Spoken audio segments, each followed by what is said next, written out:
the country whose title I've been so greatly privileged to bear during so much of my life and duty. I can't tell you how much I sympathize with the way everybody has had to endure this unbelievably testing and challenging time. A man born to be king carries a secret so heavy it shaped every decision of his life. For decades, the world judged him without knowing the truth hidden behind palace walls. King Charles, now 75 and facing his own mortality after a devastating cancer diagnosis, has finally done the unthinkable. He confessed the one relationship that defined him, destroyed him, and still haunts him today. Why did he wait until now to reveal the truth? And why does this confession about Diana threaten to shake the monarchy to its very core? Stay with us as we uncover the painful admission King Charles finally made and the reason it's sending shockwaves through the royal family. The boy they called too soft. November 1948. The nation celebrated as bells rang across Britain, announcing the birth of an heir to the throne. It has just been announced from Buckingham Palace that Her Royal Highness, the Princess Elizabeth, Duchess of Edinburgh, was safely delivered of a prince at 9:14 p.m., and that Her Royal Highness and her son are both doing well. But while crowds cheered outside Buckingham Palace, inside those grand walls, a different story was quietly unfolding. The baby prince wasn't what they hoped for. Charles wasn't bold or commanding. He was gentle, thoughtful, and far too sensitive for a world that demanded strength above all else. Those closest to the royal family whispered their concerns. They labeled him soft. They doubted whether this quiet boy could ever carry the weight of a crown. From his earliest days, Charles felt the sting of those judgments. His own father, Prince Philip, worried openly that his son lacked the toughness required for kingship. So they sent him away to Gordonstown, a brutal boarding school in Scotland, known for breaking boys into men. But instead of hardening Charles, the experience nearly shattered him. He endured bullying, isolation, and the crushing realization that even his parents believed he needed fixing. Through those dark years, only one person truly understood him: his sister, Princess Anne. She saw past the labels and the expectations. In her company, Charles found something rare in the royal household: genuine acceptance. Anne didn't try to change him or mold him into someone else. She simply stood by him. The newspapers seized every opportunity to paint Charles as fragile. Headlines mocked his emotions. Critics questioned whether this sensitive prince could ever lead a nation. Yet what they saw as weakness would later become his greatest strength. While others dismissed his compassion, Charles was learning something powerful. He was discovering how to endure pain without losing his humanity, how to carry deep wounds without turning bitter. The very qualities that made him a target in childhood would one day set him apart from every monarch before him. But before that transformation could happen, Charles had to prove himself. When he joined the Royal Air Force and the Royal Navy, skeptics waited for him to fail. They expected the soft prince to crumble under military discipline. Instead, he shocked them all. Sub-Lieutenant the Prince of Wales is spending 9 months aboard as one of Norfolk's 36 officers and 450 ratings. Charles threw himself into training with fierce determination. He pushed through every challenge, earning genuine respect from instructors and fellow cadets. By the time he completed his service, he'd been recognized among the best in his class. The boy they'd written off had steel beneath that gentle exterior after all. Yet even as Charles gained respect in public, his private struggles deepened. The coldness of his upbringing left scars that shaped everything that followed. He craved warmth and understanding more than titles or duty. This hunger for genuine connection would become both his deepest desire and his most painful weakness.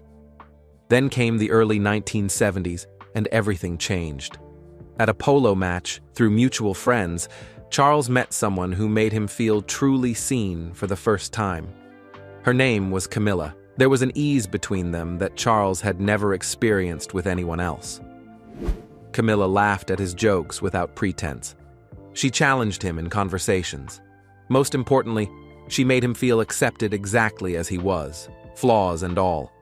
For a man who'd spent his entire life feeling misunderstood, that acceptance was intoxicating. But timing worked against them. Royal expectations, family pressure, and Camilla's marriage to Andrew Parker Bowles pulled them apart. The connection between Charles and Camilla should have ended there. In most stories, it would have. But their bond refused to die. It lingered quietly in the background, unspoken but unbroken, waiting for a moment that would eventually come. The marriage that was doomed before it began. By the late 1970s, pressure mounted on Charles from every direction. At 30, he was Britain's most eligible bachelor, and the establishment demanded he find a suitable wife. That's when Diana Spencer entered the picture. Young, beautiful, and untouched by scandal, she seemed like the perfect choice. To the public, she was a dream. To the palace, she was appropriate. To Charles, she represented both comfort and obligation tangled together in ways he couldn't yet understand. Their courtship was shockingly brief for a couple about to enter the world's most watched marriage. After only 13 meetings spread across 6 months, Charles proposed. Diana said yes immediately, believing she'd won not just a prince, but a love story for the ages. She imagined being cherished, adored, and finally finding the approval that had escaped her throughout her own difficult childhood. But cracks appeared before the wedding preparations were even complete. Diana discovered something that shattered her fairy tale vision. Hidden away was a bracelet Charles had commissioned, not for his future bride, but for Camilla. Engraved with their private nicknames, Fred and Gladys, it was an intimate symbol of a connection that had never truly ended. For a 20-year-old woman preparing to marry the heir to the throne, this discovery was devastating. When Diana confronted Charles about the bracelet, she desperately hoped for reassurance. Instead, his response felt cold and dismissive. He brushed it off as a meaningless gesture to an old friend, nothing worth her concern. Courtiers and family members echoed this sentiment, telling Diana she was overreacting. They insisted all brides feel nervous before weddings, that her doubts were natural, and that once the vows were exchanged, Camilla would disappear into the past. But Diana's instincts told her something different. The bracelet wasn't a relic of history. It was proof that another woman already possessed the part of Charles she wanted most, his heart. Then came the night before the wedding, the moment that transformed Diana's dream into a living nightmare. As the world prepared to witness a fairy tale, Diana sat alone in her room, tears streaming down her face. Because Charles, whether from guilt or panic, or some twisted sense of honesty, admitted the truth she'd feared most. He told her he didn't love her the way she loved him. He confessed his heart belonged to someone else, and that he was marrying her out of duty, not passion. Friends who saw Diana that night described her as completely broken. Imagine being 20 years old, standing on the edge of a wedding watched by hundreds of thousands in person and nearly 1 billion on television, and hearing your future husband say his love lies elsewhere. The Archbishop of Canterbury called the wedding of Prince Charles and Lady Diana Spencer today the stuff of fairy tales. And in spite of Scotland Yard's most elaborate security measures ever, there was a once-upon-a-time atmosphere in London. Diana wanted to run. She wanted to cancel everything and escape the golden cage closing around her. But by then, the machinery of monarchy had already swallowed her whole. Invitations were sent. World leaders had arrived. The global spotlight was fixed on St. Paul's Cathedral. There was no escape, only the terrible choice to walk forward into a marriage she now knew was a trap. The fairy tale that was really a tragedy. July 29, 1981. Over 750 million people around the globe watched what they believed was the beginning of a royal love story. St. Paul's Cathedral overflowed with 3,500 guests. The streets of London were packed with cheering crowds. Television cameras from every nation broadcast the spectacle live. On the surface, it had everything a fairy tale needed. But if anyone looked closely, the truth was already visible in small, heartbreaking ways. Diana surprised the establishment by refusing to promise obedience in her vows, a quiet act of rebellion that hinted at her inner turmoil. Charles stumbled over his own words, saying, "Thy goods," instead of "my worldly goods," a slip many interpreted as reluctance. Even the famous balcony kiss, frozen forever in photographs as a romantic moment, was awkward and stiff. Diana leaned in, hoping for warmth, but Charles pulled back, his discomfort impossible to miss. Cameras caught the sadness in her eyes, a tiny crack in the polished facade. At the private reception, Diana tried again to connect with her new husband, hoping that away from cameras something might shift. But Charles remained emotionally distant, his thoughts clearly elsewhere. For Diana, this was the final confirmation of her deepest fear. This wasn't a marriage rooted in love, but in royal duty, and she would forever live in the shadow of another woman. That reality was cemented on their wedding night, a moment that became one of the most tragic whispered secrets in royal history. For most brides, the wedding night is meant to be intimate, tender, and filled with promise. For Diana, it was cold, distant, and devastatingly lonely. Charles, distracted and emotionally absent, offered no comfort. Years later, Diana would recall that instead of passion or even kindness, she was met with indifference. In that moment, she knew with absolute certainty that she had given herself to a man whose heart would never truly be hers. The world celebrated, believing it had witnessed the union of a prince and his beloved. But behind palace walls, a darker reality was already taking shape. Diana, barely out of her teens, had been handed not a crown of jewels but a crown of thorns. And Charles, trapped between duty and his heart, had set them both on a path that would lead not to happily ever after, but to scandal, heartbreak, and ultimately tragedy.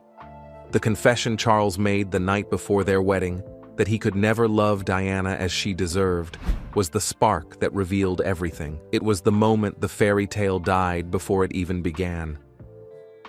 From that day forward, Diana carried the unbearable weight of a marriage built not on love, but on sacrifice, secrecy, and betrayal. While their marriage crumbled in private, Diana became a global icon almost overnight. From the moment she stepped into public view in that magnificent ivory gown with its endless train, people were mesmerized. She seemed like perfection itself, beautiful, graceful, and genuinely kind. Magazines plastered her face on every cover. Crowds gathered just to catch a glimpse of her. But behind the glamour, Diana's reality was falling apart. The honeymoon should have been a time for the newlyweds to grow closer. Instead, it was lonely and cold. Charles spent hours reading, painting, or lost in thoughts of Camilla. Diana felt invisible and unwanted. During their first joint interview, the world got a tiny glimpse of the truth. When asked if they were in love, Diana smiled brightly and said yes. But Charles replied with words that would haunt them both. Whatever love means. And I suppose in love. Of course. Whatever in love means. Well, it obviously put your own interpretation. Obviously means two very happy people. Yes. Once again, as you can see. congratulations. Well, from us, congratulations. Thank you very much. Very kind. The public laughed, thinking it was a joke. To Diana, those words were a dagger to the heart. That single moment confirmed everything she feared. She loved him desperately, but he did not feel the same. Diana believed she could change things. She thought that if she gave Charles children, showed unwavering loyalty, and played her role perfectly, he would eventually learn to love her. She gave birth to William and Harry, and for a brief time, things seemed slightly better. But Camilla's shadow never left. It hung over every moment, every conversation, every attempt at connection. Eventually, Diana confronted Camilla directly at a private gathering. She asked for honesty, hoping Charles's mistress would step aside. The response was cold and dismissive. Camilla pointed out that Diana already had everything: a family, children, and the world's adoration. The message was clear. Camilla had no intention of walking away from Charles. For Diana, this encounter was crushing. It confirmed what she'd known all along. No matter what she did, Camilla's presence in her marriage was permanent. The confession that changed everything. From that point forward, Diana felt more isolated than ever before. She was surrounded by fame, duty, and relentless media attention, yet inside she was breaking apart. Her struggles with bulimia and depression intensified. Instead of offering support, Charles grew colder and more distant. Their fragile marriage began collapsing in full view of the world. By the early 1990s, Diana's pain could no longer be hidden. Paparazzi captured moments where her famous smile failed to mask the sadness beneath. Newspapers ran endless stories about fights, affairs, and tension. Then came the moment that shattered any remaining illusion. During a television interview, Charles admitted what everyone suspected, but no one had confirmed. He revealed he had not been faithful to Diana, and he made it painfully clear that his love for Camilla had never died. When asked if he'd tried to remain loyal, his answer felt calculated and cold. He suggested he had been faithful until the marriage had irretrievably broken down. There was no real apology, no genuine remorse, just an explanation that sounded more like an excuse. For Diana, this public admission was the ultimate betrayal. For the monarchy, it was a disaster. The image of the perfect royal couple was destroyed, and the ugly truth was exposed for everyone to see. What had once been celebrated as a modern fairy tale was now revealed as a broken relationship built on lies. Shortly after, the palace made it official Charles and Diana were separated. This is the first time in modern political history that the palace has had to announce the separation of the heir to the throne. But both the Prince and Princess of Wales went ahead with their engagements today. Their marriage, once watched by millions with hope and joy, had ended in pain, scandal, and humiliation. But Diana refused to disappear quietly into the background. In 1995, she gave a groundbreaking television interview that shook the world. Speaking with raw honesty, she described her loneliness, her struggles with bulimia, and the impossible situation she'd been trapped in. Most powerfully, she explained that her marriage had always been crowded. "There were 3 of us in this marriage," she said simply, "so it was a bit crowded." That single sentence captured everything. Diana transformed overnight from a silenced princess into a symbol of courage and honesty. The public loved her more than ever, calling her the people's princess and the Queen of Hearts. She no longer belonged to the palace, she belonged to the world. As Charles's reputation crumbled, Diana's influence soared. She dedicated herself to humanitarian work, holding the hands of AIDS patients when others feared to touch them, comforting sick children in hospitals, and traveling to war zones to campaign against landmines. Her genuine compassion made her the most beloved member of the royal family, even as her independence terrified palace officials. The more they tried to control her, the brighter her light shone. Just as Diana was rebuilding her life and finding her own path, tragedy struck with devastating suddenness. On August 31st, 1997, Diana was killed in a car crash in Paris. We have reports from Paris that Diana, Princess of Wales, has been killed in a car accident. The world stopped. Millions wept openly in streets across the globe. Outside Buckingham Palace, mountains of flowers grew higher each day as people mourned the woman who had touched their hearts. The grief was unlike anything the monarchy had ever witnessed. Yet the royal family's initial silence in those crucial first days sparked fury among the public. While the nation cried, the Queen remained at Balmoral with Charles, William, and Harry, refusing to make a statement or return to London. That silence was seen as proof of the coldness Diana had endured throughout her life. When Charles finally walked behind Diana's coffin with his young sons, the world saw a grieving family. But the anger didn't disappear. For countless people, Charles would forever be remembered as the man who broke Diana's heart. In death, Diana's influence grew even stronger. She became an eternal symbol of compassion and humanity. Charles, meanwhile, continued carrying the heavy burden of public judgment and private regret. Every step he took with Camilla was compared to Diana's memory.